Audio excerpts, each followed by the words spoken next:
dengan apa yang pernah diutarakan legenda timnas Jepang, Keisuke Honda, di mana ia menganggap kalau saat ini kekuatan timnas Indonesia sangat tidak bisa dianggap remeh karena menurutnya materi pemain Indonesia ini sangat merata dan komplit.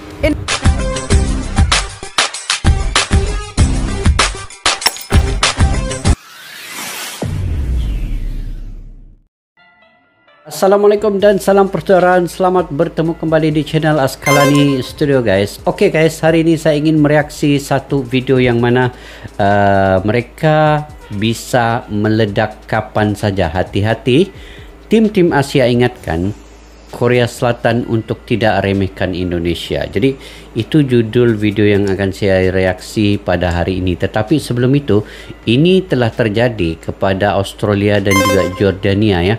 Mungkin mereka sebelum ini memandang rendah terhadap Indonesia.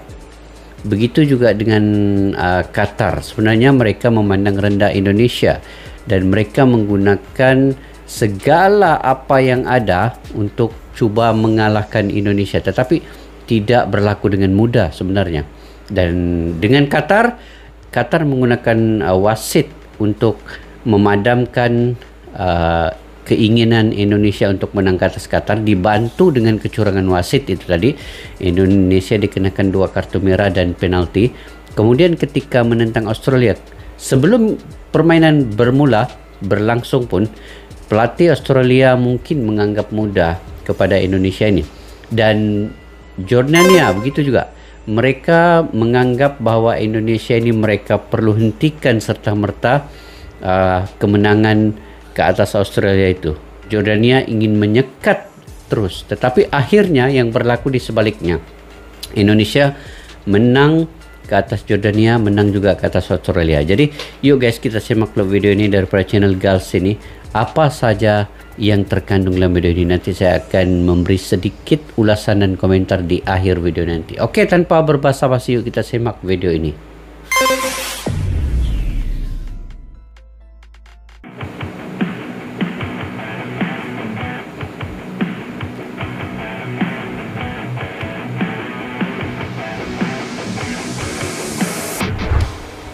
Kelolosan Indonesia ke 8 besar Piala Asia U23 tentu saja disambut sukacita oleh semua pihak. Akan tetapi sudah cukup euforianya dan segera fokus menatap laga selanjutnya. Karena bagaimanapun Indonesia sendiri akan bertarung melawan salah satu favorit juara Korea Selatan yang baru saja memastikan posisi juara grup B usai menang 1-0 atas Jepang. Jelas bagi Indonesia ini akan jadi laga yang teramat berat. Selain tentunya akan ada faktor lainnya termasuk Koshin yang akan melawan negaranya tersebut. Namun di luar itu, tentu Indonesia nggak akan semudah itu dikalahkan. Di mana hal tersebut diamini oleh pelatih Australia dan Jordan U23 yang udah lebih dulu merasakan gimana sulitnya mengalahkan Indonesia tanpa bantuan wasit seperti Qatar. Terlebih bagi kedua pelatih tersebut, Indonesia adalah tipe tim yang sangat cakap dalam memanfaatkan momentum.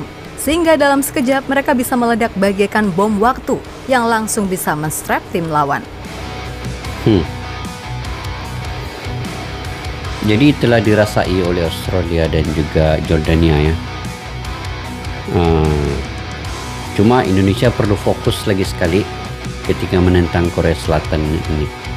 Fokus, tidak terlalu abaikanlah kata-kata Timnas yang di U23 luarnya. benar-benar menjadi sensasi tersendiri di ajang Piala Asia U23. Hal yang wajar karena secara tak terduga, skuad Garuda mampu lolos ke 8 besar, usai sebelumnya hanya dianggap sebagai tim penggembira di grup yang katanya neraka.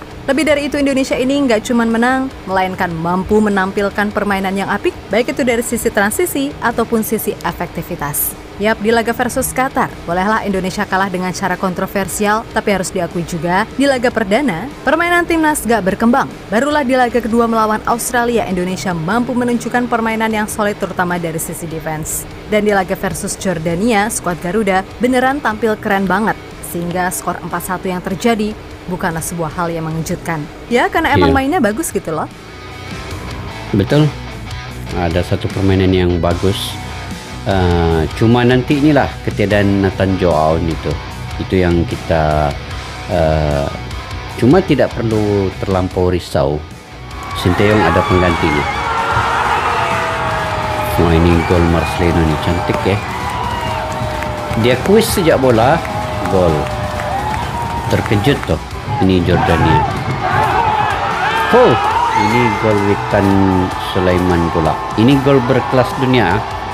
Ini kita masukkan dia dalam gol yang tercantik dalam Piala Asia 2023 nih. Witan Melihat Sulaiman itu semua, punya gol. wajar jika tim-tim di Asia kini mulai menjadikan Indonesia sebagai tim kuda hitam yang berbahaya. Itulah mengapa ketika nasib mempertemukan Indonesia dan Korea Selatan di 8 besar, gak semerta-merta peluang Korea Selatan itu terbuka lebar. Karena ya tadi, tim seperti Indonesia ini dianggap seolah bom waktu yang siap meledak kapan saja. Sehingga waktu, ketika guys. lawan lengah dikit aja, ya udah sikat. Kasarannya begitu. Dan sebagaimana dari apa yang dikatakan oleh pelatih Australia U23, Tony Whitmar, kalau Indonesia ini punya sisi pertahanan berlapis yang begitu alot. Selain itu, ia juga menyebut kalau tim ini sangat bisa memanfaatkan sedikit keberuntungan yang dimiliki, sehingga itulah mengapa kemarin Australia kalah. Belum lagi penampilan Hernando di bawah Mistar yang benar-benar jadi tembok terakhir yang kokoh. Tak ada pertandingan yang mudah. Indonesia benar-benar bisa memberikan tekanan yang tinggi. Saya menyadari kualitas yang mereka miliki di masa depan. Saya telah melihat banyak pemain mereka naik dengan pemain berusia 23 tahun maupun senior mereka. Jadi hal tersebut memberikan gambaran yang diharapkan. Ucap Whitmar dilansir dari CNN. Tony Whitmar tuh. Saya melihat pun sendiri guys, akan berlaku sedikit tactical Sintayong ini. Kemungkinannya ketiadaan Nathan Joaon, dia akan memasukkan Komang Teguh di bagian lini pertahanan bersama dengan Justin Ubner dan juga Rizky Ridho. Dan di tengah itu sudah pasti pertama Arkan Fikri mungkin akan dimainkan, dan Ramadan Sananta akan menjadi first 11 nanti, bergandingan dengan Rafael Struijk. Itu mungkin sedikit formasi yang akan dilakukan oleh Sintayong. Tetapi itu hanya saya punya prediksi. Mungkin Sintayong lebih tahu lah Sintayong ini, sebab ini semua pemain-pemainnya, dia tahu apa taktikal yang harus dia buat, dan Sintayong mengetahui kelemahan Korea Selatan. Jadi perlawanan nanti Sintayong akan menyimpan 1.100 rahsia. 1.100 rahsia ini akan disimpan sebelum perlawanan di tanggal 26 pada hari Jumat ini melawan Korea Selatan ini. Dia akan rahsiakan segala-galanya. Takut nanti ada yang rahsia taktikal ini terkeluar, maka Korea Selatan juga akan ambil kesempatan. Sebab Korea Selatan kena berhati-hati juga Indonesia ini. Sebab sekarang ini sepertinya Korea Selatan lawan Korea Selatan. Seumpamanya begitu. Sebab Sintayong yang memimpin timnas Indonesia merupakan mantan pelatih Korea Selatan juga dulu. Jadi kita tengoklah nanti guys macam mana taktikalnya. Tapi saya pasti Komang Teguh akan menjadi first 11 juga nanti nih. Nanti kalian mungkin ada pandangan sendiri juga tuh. Nanti kalian komentar ya di bawah. Kita lanjut dulu nih.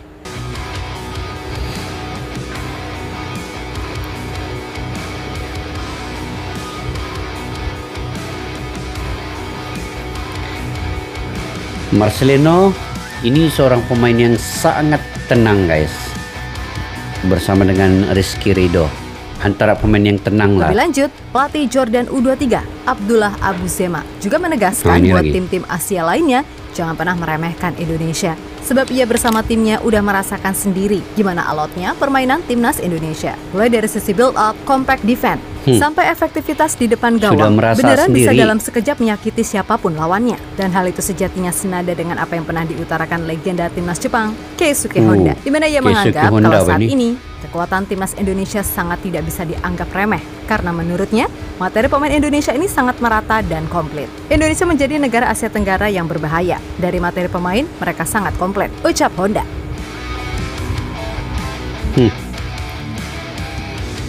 Sekarang baru semua melihat bagaimana perkembangan sepak bola Indonesia. Mungkin mereka tidak nampak lagi ya sebelum ini. Ini Hernando Ari ini pun ya, berkaca dari omongan tadi, sebetulnya sejalan juga dengan apa yang pernah diutarakan striker timnas senior Jepang, Ayase Ueda, di mana ia mengaku kagum dengan potong generasi yang dilakukan oleh Coach Shin. Bahkan ia tidak akan kaget seandainya dalam 2-3 tahun Indonesia bakal jadi negara yang kuat. Pasalnya, sekarang ini pondasi tim benar-benar dibentuk dari para pemain muda. Dan di Piala Asia ini, Indonesia memasukkan sekitar 80% pemain yang udah punya pengalaman main di tim senior. Itulah mengapa dari sisi kematangan dan percaya diri, timnas Indonesia nyatanya bisa berbicara banyak usai awalnya diremehkan habis-habisan. Iya, dorang udah tahu ya, yang Indonesia ini punya 12 pemainnya yang bermain dengan tim senior. Sinteyong dia ambil semua pemain-pemain muda sebab dia tahu dengan pemain-pemain muda ini boleh dibentuk dengan bagus lah, boleh mengikut apa yang dia inginkan. Itu yang dia mau, pemain-pemain muda ni sebenarnya. Justin Hubner. Ya, pada intinya pertemuan Indonesia dan Korea Selatan ini akan jadi laga yang benar-benar epik buat Sinteyong. Sebab ya tahu sendirilah ya gimana gejolak batin yang ada. Di satu sisi ia juga cinta kepada Indonesia, meskipun di sisi lain ada nasionalisme yang pasnya sulit buat dihindari. Namun Coach Shin beserta staf-stafnya yang berasal dari Korea berjanji akan total 100% memberikan yang terbaik untuk Indonesia. Intinya sekali lagi bagus. Kalau mindset adalah yang utama. Gitu. Jika mindsetnya udah benar, maka mentalitas pun akan naik. Barulah jika semua terpenuhi, maka performa masing-masing pemain akan benar-benar mantap. Untuk itu sekali lagi, peluang Indonesia untuk menang itu sangat ada. Sehingga kita nggak usah minder dan lain-lain. Pokoknya masuk lapangan, fight, dan berpikir untuk menang. Betul. Sinteyong harus profesional ya. Tapi memang Sinteyong ini seorang yang profesional juga. Kalau tidak mungkin dia akan lama di Indonesia. Dia sangat cinta akan bola sepak di Indonesia ya.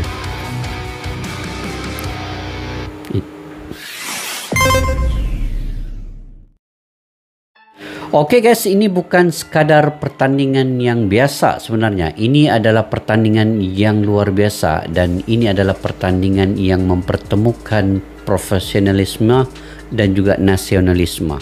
Jadi kedua-dua ini perlu diasingkan cara kita menerjemahkannya.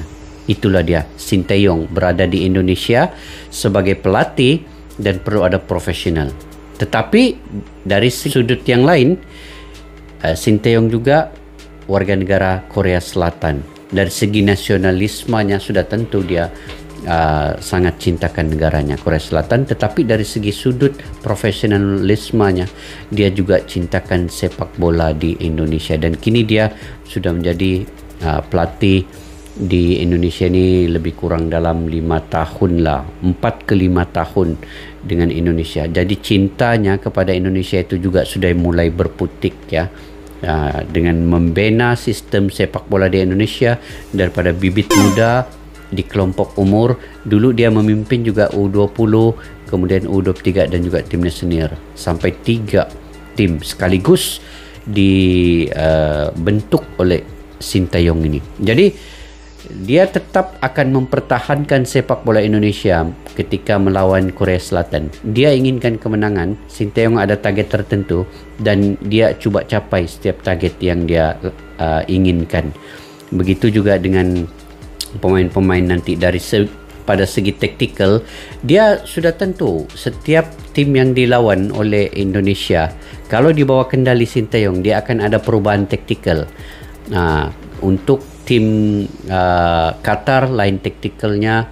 Memang formasi selalunya 3-4-3 ya, tapi taktikal contoh daripada segi pemain itu, dia akan ada pertukaran.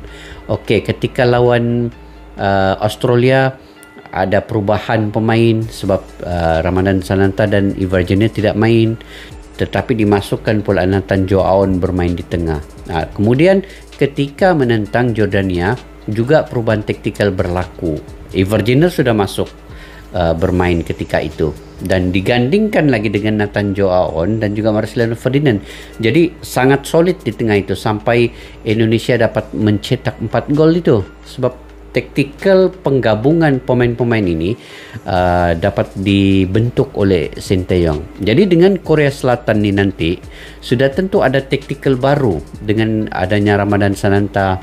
Walaupun Nathan Joaon mungkin tidak dapat bergabung ini sebab telah kembali ke klubnya, tetapi ada pemain-pemain yang tertentu yang diberi kepercayaan oleh Sinteyong nanti itu akan menggalas tanggungjawab yang akan ditinggalkan oleh Nathan Joaon. Dan saya ingatkan itulah tadi, kemungkinan Komang Teguh akan bermain first 11 sebab Komang Teguh ini juga merupakan silent killer bagi timnas Indonesia. Dia sudah mencetak 2 gol ya dalam perlawanan ketika menentang melawan Australia, kemudian lawan Jordania juga Komang Teguh ada mencetak gol. Jadi dia ini sebagai silent killer, super sub. Jadi kita tidak tahu sudut, ruang dan peluang itu dia gunakan sepenuhnya tanpa kita memberi kepercayaan sebenarnya kepada Komang Teguh untuk mencetak gol, tetapi dia lakukan itu. Jadi Sinteyong akan ada taktikal yang tertentu lah untuk itu nanti. Mungkin kalian juga guys punya pandangan pendapat sendiri terkait dengan perkara ini. Kalian boleh komentar di ruang kolom di bawah ya. Untuk kita sama-sama berbagi info mungkin yang menarik daripada kalian. Jangan lupa. Oke, sampai di situ saja guys. Jangan lupa jika kalian suka dengan saya punya komentar dalam sepak bola di ASEAN ini, terutamanya Indonesia, jangan lupa untuk subscribe, like, share dan komen juga channel Askalani Studio. Segala dukungan kalian saya sangat menghargainya. Tanpa kalian siapalah saya di sini guys. Saya mendoakan kalian dimurahkan rezeki, diberikan kesehatan yang baik. Oke, sampai berjumpa lagi. Assalamualaikum warahmatullahi wabarakatuh. Bye bye.